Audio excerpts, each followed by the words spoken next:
Hello everyone, this is Priyanjan and you watching me at Photon Physics for all. और आज का जो video है स्पेशली बिहार बोर्ड वालों के लिए। और इस वीडियो में हम लोग सबसे पहले रेनबो, जिसको हिंदी में बोलते हैं इंद्रधनुष, और डेफिनेशन भी हिंदी में दे रखा है और मैं इंग्लिश में बोल दूंगा, आप लिख लोगे। सो रेनबो का फॉर्मेशन, प्राइमरी रेनबो क्या होता है, सेकेंडरी क्या होता है, प्राथमिक और द्वितीय क्या होता है, इसमें बोर्ड में आपसे इसके डिफरेंसेस पूछे जाते हैं, वो क्या होता है, ये सारा चीज़ हम लोग डील करेंगे। और इसके बाद इसी वीडियो में हम लोग कंटिन्यू करेंगे कि एंगुलर मैग्नीफिकेशन क्या होता है और लीनियर मैग्नीफिकेशन क्या होता है, दोनों में क्या फ़र्क होता है, क्या डिफरेंसेस है, दोनों की क्या फार्मूला है, दोनों के SI यूनिट क्या है, ये सारा चीज़ हम लोग डिस्कस करेंगे। और फिर हम लोग देखेंगे सिंपल माइक्रोस्कोप। तो आज की इस वीडियो में शायद सिंपल माइक्रोस्कोप तक ही हम लोग बातें करेंगे, और फिर नेक्स्ट वीडियो में कंपाउंड माइक्रोस्कोप, टेलीस्कोप और फिर डिफ्रैक्टिव विजन। मुश्किल से 3-4 वीडियो और आएंगे, उसके बाद ये ऑप्टिकल इंस्ट्रूमेंट आपका खत्म होगा। सो फटाफट हम लोग देख लेते हैं रेनबो। रेनबो का डेफिनेशन हिंदी में देख रखा है, मैंने लास्ट में हट जाने हैं और बोर्ड से, और यू कैन राइट इट। लेकिन सबसे पहले मैं ये बताना चाहूँगा कि आखिर रेनबो होता क्या है। जैसे बारिश होती है, उसके बाद धूप निकलता है, तो बारिश में कुछ जो पानी के मॉलिक्यूल्स हैं कुछ हवा में टंगे रहते हैं। जब धूप इधर से, मान लो धूप निकल रही है, तो हम धूप के तरफ पीठ करके अपना बैक करके और देखें तो अपोजिट डायरेक्शन में एक एटमॉस्फेयर, आप कहो कि वायुमंडल में, है ना, एटमॉस्फेयर में एक 7 कलर का स्ट्रिप जो बो के शेप का बनता है, धनुष के शेप का बनता है, उसी को हम लोग क्या बोलते हैं, रेनबो, जिसको हम लोग इंग्लिश में, हिंदी में बोलते हैं इंद्रधनुष। So it is a colourful strip on the year after the rain, just after the rain।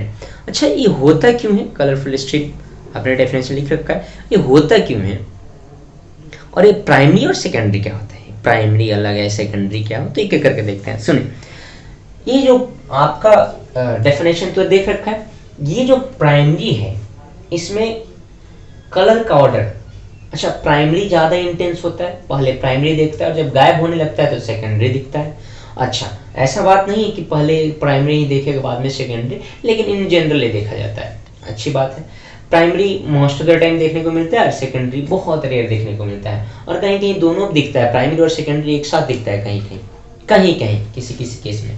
सबसे पहले प्राइमरी के बारे में, जिसको हिंदी में बोलते हैं प्राथमिक, सबसे पहला इन दोनों के बीच में डिफरेंस आपसे बोर्ड में पूछा जाता है। तो सबसे पहला क्या कर सकते हो, रंग का ऑर्डर, कलर का ऑर्डर, नीचे से ऊपर की तरफ क्या रहता है, विजियोर, नीचे बैगनी, इंडिगो मतलब जामुनी, उसके बाद ब्लू मतलब नीला, ग्रीन मतलब हरा, और उसके बाद वाई छूट गया है, वाई आप लिख लोगे यहाँ पर, YOR, वाई मतलब येलो, येलो मतलब पीला, फिर ऑरेंज मतलब नारंगी, और सबसे लास्ट नीचे बैगनी, उसके बाद सबसे लास्ट। जबकि द्वितीय सेकेंडरी में लाल टू मतलब पहले उल्टा हो जाएगा, ठीक इसको उल्टा होता है, पहले लाल रेड और फिर लास्ट में वायलेट, है ना, विजियोर। सो यहाँ वाई छोटा है, आप जरूर लिख लोगे वाई, है। तो पहला डिफरेंस। दूसरा डिफरेंस, इसमें जो पूर्ण आंतरिक प्रवर्तन है TIR है, एक बार होता है। सूर्य की किरणें ऐसे आती है, यहाँ पर रिफ्लेक्शन होता है, अपवर्तन, यहाँ पर पूर्ण आंतरिक प्रवर्तन होता है, यहाँ पे डिस्पर्शन होता है, वर्ण विक्षेपण होता है, और 7 कलर में दिखाई देता है। यहाँ पे क्या होता है, नीचे से कटता है, 2 बार TIR होता है, 2 बार पूर्ण आंतरिक प्रवर्तन होता है, 1 बार डिस्पर्शन होता है, यहाँ भी रिफ्रैक्शन हो रहा है, जिसको बोले तो अपवर्तन हो रहा है। ओके, ये 50 और 52 ये एंगल जो बनाता है 50 और 52 के बीच का एंगल होता है, जबकि ये 42 और 40 के बीच का एंगल होता है। यहाँ सबसे नीचे ध्यान से देखें, नीचे क्या है, बैगनी, और ऊपर क्या है, रेड। ये नीचे क्या दिखाई देगा, बैगनी, और ऊपर क्या दिखाई देगा, रेड। अच्छा, यहाँ की बात करें, यहाँ नीचे क्या दिखाई देगा, यहाँ ऑर्डर नीचे क्या है, रेड, तो नीचे रेड मतलब लाल और ऊपर वायलेट। तो ये आपको ये दोनों कलर का है। ओके, सो आपने कलर का, अच्छा चलो मैं लिख देता हूँ, है ना, ये कलर जो है ये यहाँ पर क्या होगा, रेड, और यहाँ पे क्या होगा, वायलेट, और यहाँ पे क्या है, यहाँ पे, तो यहाँ पे वायलेट और यहाँ पे रेड, बैगनी और लाल, बैगनी हरा, दो अंतर काफी है, मोर देन एनफ है। लेकिन अगर तीसरा आप चाहते हो, 2 तो इसी में हो गया कि कितना बार पूर्ण आंतरिक प्रवर्तन होता है इसमें, कितना बार पूर्ण आंतरिक प्रवर्तन होता है इसमें, और कितना एंगल बनाता है इतना, 2 तो इसी में हो गया, एक 3, एक चौथा भी लिख लो, तीव्रता, प्राथमिक की तीव्रता अधिक होती है जबकि सेकेंडरी की तीव्रता कम होती है। सो मैं एक बार बोर्ड से हट जाता हूँ और आप लोग स्क्रीनशॉट ले लें और पूरा अच्छे से नोट्स बनाएं और आपके बोर्ड के पॉइंट ऑफ व्यू से जितने भी ऑप्टिकल इंस्ट्रूमेंट जो छूट रखा है सारे को करेंगे। और हाँ, और अगर दिवाली और दशहरे के बीच में जैसे तुम लोग का शंटअप एग्जाम होने वाला है तो उसमें हम लोग कंटिन्यू करेंगे पार्ट 2, हो सके तो लाइव आऊँगा।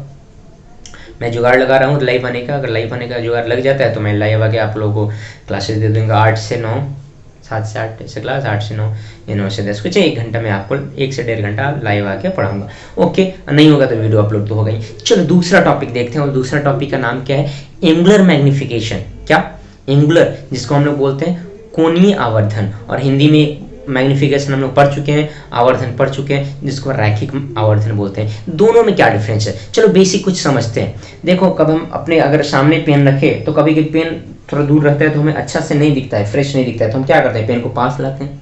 पेन को क्या करते हैं, पास लाते हैं, और पास लेते हैं तो दिखने लगता है, लेकिन थोड़ा बहुत फ्रेश दिखने लगता है। रीजन क्या है, तो कहते हैं आप विजुअल एंगल बढ़ा देते हो। क्या बढ़ा देते हो, विजुअल एंगल, मतलब दूर है तो आपको फ्रेश नहीं दिखाई दे रहा है ना। जब पास ला लेते हो तो विजुअल एंगल बढ़ जाता है। विजुअल एंगल बढ़ने के कारण जैसे जो दर्शन कोण होता है, हिंदी में उसको बोलते हैं दर्शन कोण।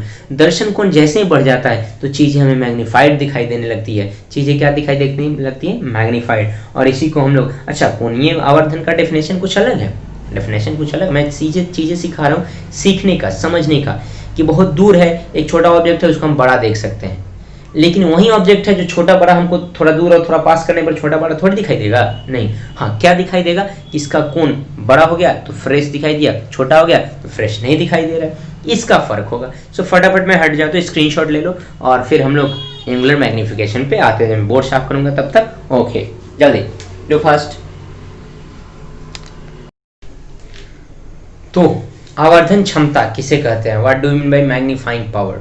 तो डेफिनेशन अगर सिंपल मैं इंग्लिश में बोलूँ तो it is the angle of, it is the ratio of angle subtended by the final image of an object with the help of any optical instrument to that of angle subtended by an object when it placed at distance d। और d क्या है, तो capital D list distance of distinct vision, स्पष्ट दृष्टि की न्यूनतम दूरी, जिसका वैल्यू आपको पहले से पता होता है 25 सेंटीमीटर।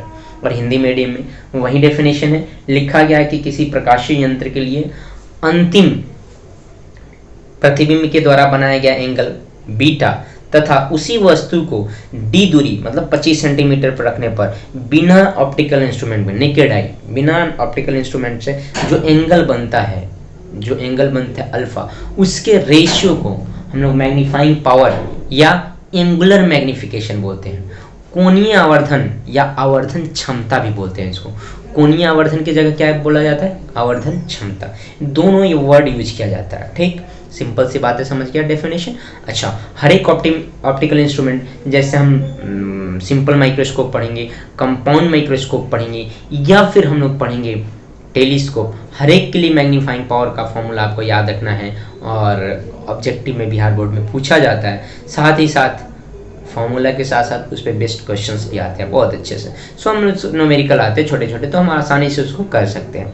रही बात आप फॉर्मूला की और इसका ऐसे यूनिट क्या होता है, तो आपके मोबाइल में जब जूम करते हो ना, एक्स क्या दिखाता है, कैपिटल एक्स, देखना 8x 7x 6x, वो कैपिटल एक्स जब जूम करते हो फोटो को तो लिखता है नीचे कैपिटल एक्स, वही यूनिट होता है एंगुलर मैग्निफिकेशन का, कोणीय आवर्धन या आवर्धन क्षमता का। तो आपने डेफिनेशन समझा और फॉर्मूला आपको क्या याद रखना है, कैपिटल एन से डिनोट करते हैं beta by alpha. Beta final, देखो एक लेंस यूज किया गया है, एक ऑब्जेक्ट है, इसका इमेज यहाँ बन रहा है, तो फाइनल इमेज के द्वारा एंगल कितना है, बीटा।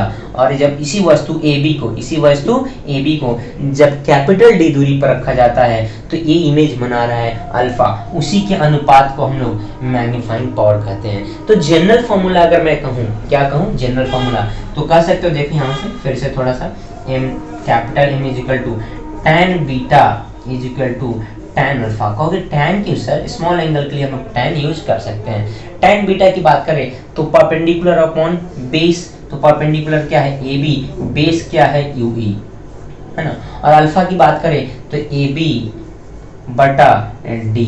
तो ये भी कट जाएगा, डी जाएगा ऊपर। तो जो मैग्नीफाइंग पावर का एक और फॉर्मूला आपको जनरल फॉर्मूला याद रखना है, D by U E, D by U E, D by U ई। अच्छा यू क्या है, आई के पास है इसलिए इसको यू लिखा गया, यू ई लिखा गया आई पीस के कारण। किसके कारण? आई पीस। तो बड़ी चीज़ नहीं है, मैं थोड़ा सा कैमरा नीचे कर दूँ क्या, ऊपर कर दूँ ना, आपको नहीं दिख रहा है? नहीं, चलो कोई बात नहीं। तो मैं इधर बगल में लिख देता हूँ, नहीं दिख रहा है तो यहाँ लिख देता हूँ, यहाँ तो दिख रहा होगा आसानी से। तो ये इसको कैलकुलेट करने के बाद यहाँ पे मैं लिख रहा हूँ कि मैग्नीफाइंग पावर एम का वैल्यू आ गया, कटाओगे ए भी कट जाएगा तो डी बाई यू आएगा। क्या आएगा? D by you. और यू ई क्यों लगा दिया गया है? यू ई इसीलिए लगाया गया है ताकि ये आई के पास है तो आई पीस जैसा कुछ वर्ड होगा, इसलिए हम लोग यहाँ लगा रहे हैं। तो कोणीय आवर्धन जिसको हम लोग मैग्नीफाइंग पावर या एंगुलर मैग्निफिकेशन बोलते हैं और आवर्धन क्षमता बोलते हैं। आपके बोर्ड में क्वेश्चन पूछा गया था, साल 2010 में क्वेश्चन पूछा गया था कि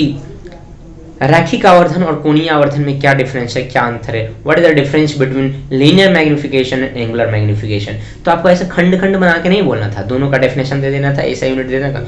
पहले वाले का, अच्छा पहले वाले का डेफिनेशन मैं बोल देता हूँ, इंग्लिश और हिंदी दोनों में बारी बारी से आप लिख लोगे। ये क्वेश्चन इंपॉर्टेंट है, आप जरूर लिखोगे। क्या?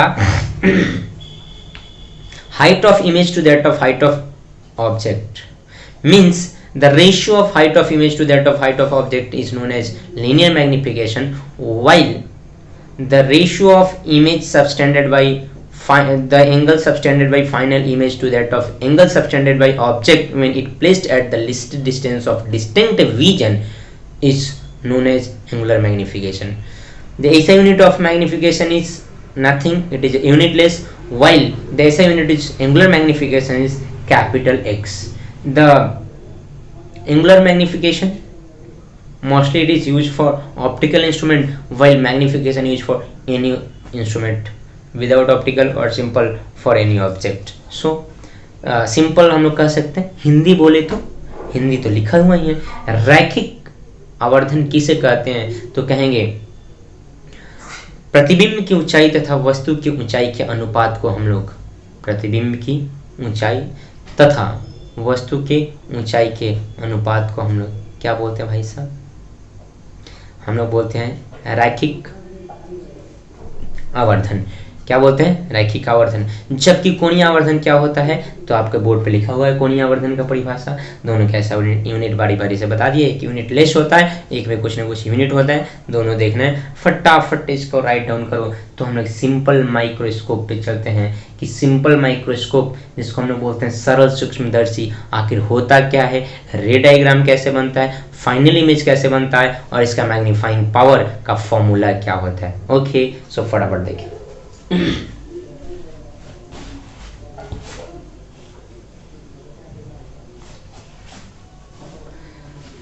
चल अब मैं यहीं पे मिटा लेता हूँ, थोड़ा सा आपका टाइम लूंगा, है ना।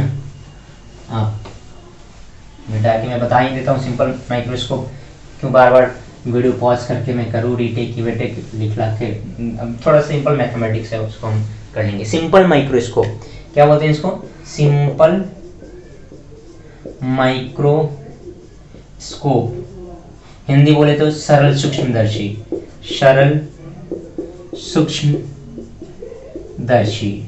छोटी वस्तु के यूज कर लिया जाता है ना, जैसे घड़ीसाज के द्वारा छोटे छोटे नट को देखने के लिए, या फिर आप लैब में जाओगे तो रीडिंग लेने के लिए आपको सिंपल माइक्रोस्कोप का हेल्प लिया जाता है। सिंपल माइक्रोस्कोप का, जिसको मैग्नीफाइंग ग्लास भी बोलते हैं, इसको क्या बोलते हैं? Magnifying glass.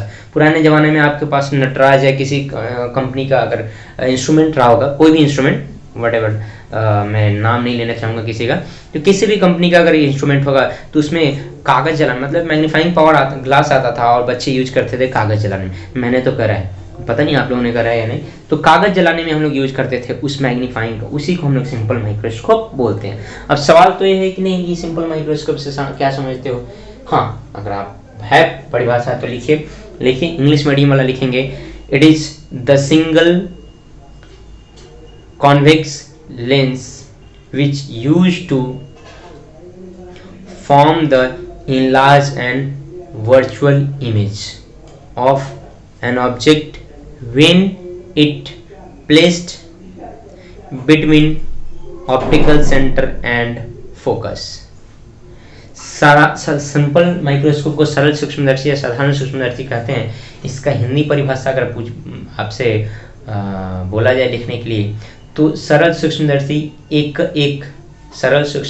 एक उत्तल लेंस होता है जिसमें जो किसी वस्तु का बड़ा प्रतिबिंब बनाता है जब उस वस्तु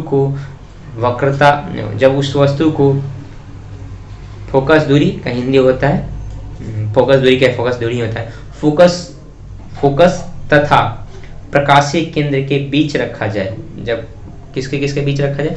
फोकस तथा प्रकाशीय केंद्र के बीच रखा जाए। अगर मैं सिंपल इसको एक्सप्लेन एक बार और कर दूं कि साधारण या सिंपल माइक्रोस्कोप क्या होता है, साधारण या सरल सूक्ष्मदर्शी क्या होता है, तो यह एक उत्तल लेंस है जो किसी वस्तु का बड़ा प्रतिबिंब बनाता है जब वस्तु को फोकस तथा प्रकाशीय केंद्र के बीच रखा जाए। तो आपने सिंपल, अब थोड़ा इसमें पूछा क्या जाता है आपसे, रे डायग्राम पूछा जा सकता है, कैसे इमेज फॉर्मेशन, इसका मैग्नीफाइंग पावर का फॉर्मूला पूछा जा सकता है। सो फटाफट हम लोग देखते हैं रे डायग्राम कैसे। एक कॉन्वेक्स लेंस मतलब उत्तल लेंस बनाना है, ये ऑप्टिकल सेंटर में है आपका, और यहाँ पे ऑब्जेक्ट, ये फोकस हो गया, ऑब्जेक्ट को हम लोग फोकस और ऑप्टिकल सेंटर के बीच डालेंगे। तो एक ऐसा एक बार डॉटेड से बीचों बीच लेंस से काटो, एक बार मिलाओ फोकस से होकर गुजरेगा, एक ऐसे आगे नहीं गुजरेगा, ऑप्टिकल सेंटर से गुजार देना। तो इसको पीछे डॉटेड लाइन से हम लोग बढ़ाते हैं, तो डॉटेड लाइन से बढ़ाते जाएंगे इसको, और डॉटेड लाइन से बढ़ाने के बाद हमें पता चलेगा कि कहीं ना कहीं मिल रहा है, और ये जो मिल रहा है वही हमारा इमेज हो गया। और इमेज वर्चुअल है, रियल नहीं है। वर्चुअल बोले तो अच्छा, अब देखना ध्यान से, ये बीटा एंगल कहलाएगा। क्या एंगल कहलाएगा? बीटा, है ना। तो अगर आपसे पूछा जाए कि चलो मैग्नीफाइंग पावर इसके लिए, ये रे डायग्राम हो गया, ये वस्तु ए बी है और ये image A dash B dash है, तो मैग्नीफाइंग पावर पूछेगा तो तुम कहोगे कि sir tan beta by tan alpha, tan beta by tan alpha. और आप ही ने बताया है सर अल्फा कब, तो अल्फा के लिए भी एक डायग्राम बनाओगे, वस्तु ए बी है और इसको कितना दूरी पर रखा गया है? d दूरी पर, तब जो एंगल बनाएगा उसी को हम लोग क्या नाम देंगे? अल्फा। तो tan beta by tan alpha क्या देते हैं? तो तुम कहोगे sir A B by U E upon A B by D, तो ए बी कैंसिल, तो मैग्नीफाइंग पावर का फॉर्मूला क्या हो गया? d by U E. अब दो मोड होता है, किसी वस्तु को आप देख सकते हैं दो तरीका से। पहला, उस वस्तु को आप चिल्ड मार के एकदम देख रहे हो, अनंत पर इनफाइनाइट पे है, बिना स्ट्रेस लिए। और किसी वस्तु को एकदम नजदीक से लाके देखो तो आंख पे दर्द होता है, स्ट्रेस मोड होता है, तनाव वाला स्थिति होता है। आंख पे कौन क्या स्थिति होता है? वो तनाव का स्थिति होता है। तो किसी भी वस्तु को हम लोग तनाव स्थिति से लेके रिलैक्स मोड तक देख सकते हैं, अनंत तक देख सकते हैं, आराम से देख सकते हैं, इसमें कोई दो राय नहीं है। तो आराम से जब देखेंगे वो रिलैक्स मोड होगा, और जब तनाव की स्थिति में देखेंगे तो ये स्ट्रेस मोड होगा। और दोनों मोड के लिए मैग्नीफाइंग पावर का फॉर्मूला अलग अलग होता है। देखना, अब फॉर रिलैक्स मोड, रिलैक्स स्थिति में जो प्रतिबिंब बनेगा मतलब इमेज जो बनेगा अनंत पे बनेगा, तो यू क्या होना चाहिए? फोकस। अरे फोकस पे रखे वस्तु का प्रतिबिंब कहाँ बनता है?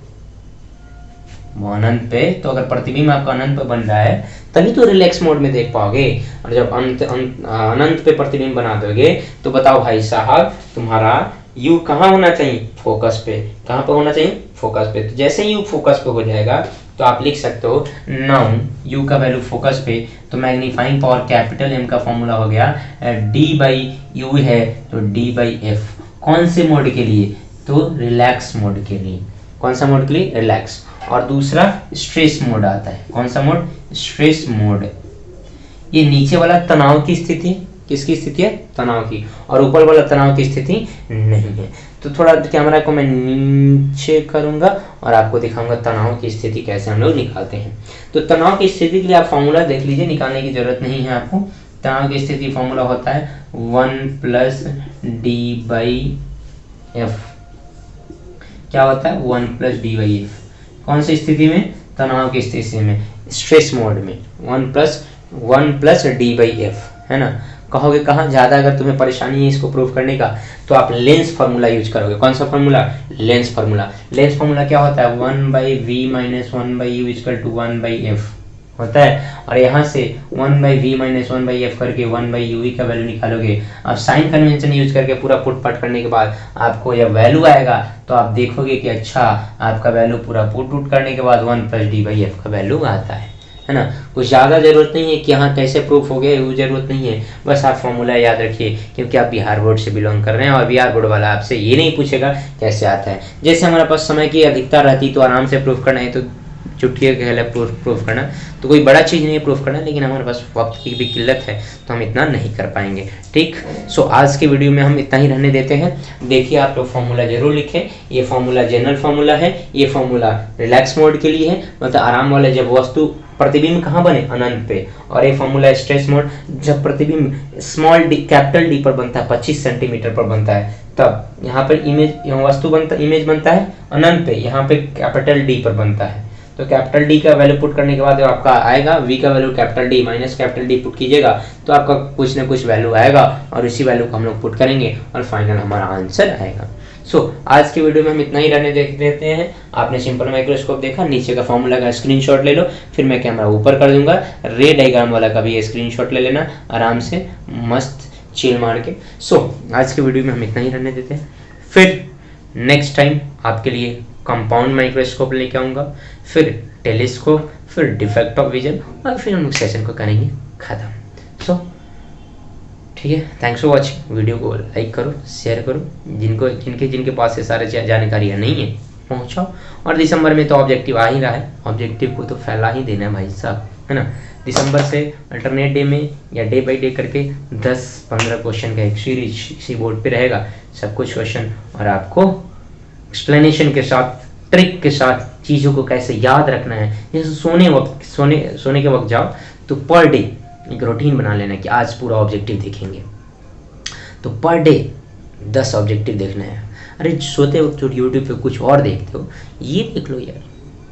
और आपका बोर्ड नज़दीक आ रहा है, मेहनत करो, रजाई के अंदर घुस के वीडियो देखो, तो पढ़ने वाला वीडियो। मूवी मत देखो, मूवी नो, आप 2-3 महीने के लिए मूवी, IPL, सब कुछ से रिश्ता तोड़ो। सिर्फ 2 से 3 महीना पढ़ने के लिए, बस 2 से 3 महीना काफ़ी है आपको अच्छे से बोर्ड निकालने के लिए। ठीक, लेकिन मेहनत और ईमानदारी से 3 महीना एटलीस्ट। बिहार बोर्ड वाले भाई साहब, CBSE वाले इस चक्कर में मत रहना 2 महीना 3 महीना, अगर थ्रू आउट पढ़ना होता है, सब कुछ पढ़ना होता है। ठीक, आज की सिवाय इतना ही। धन्यवाद देखने के लिए। Once again very very very thank you.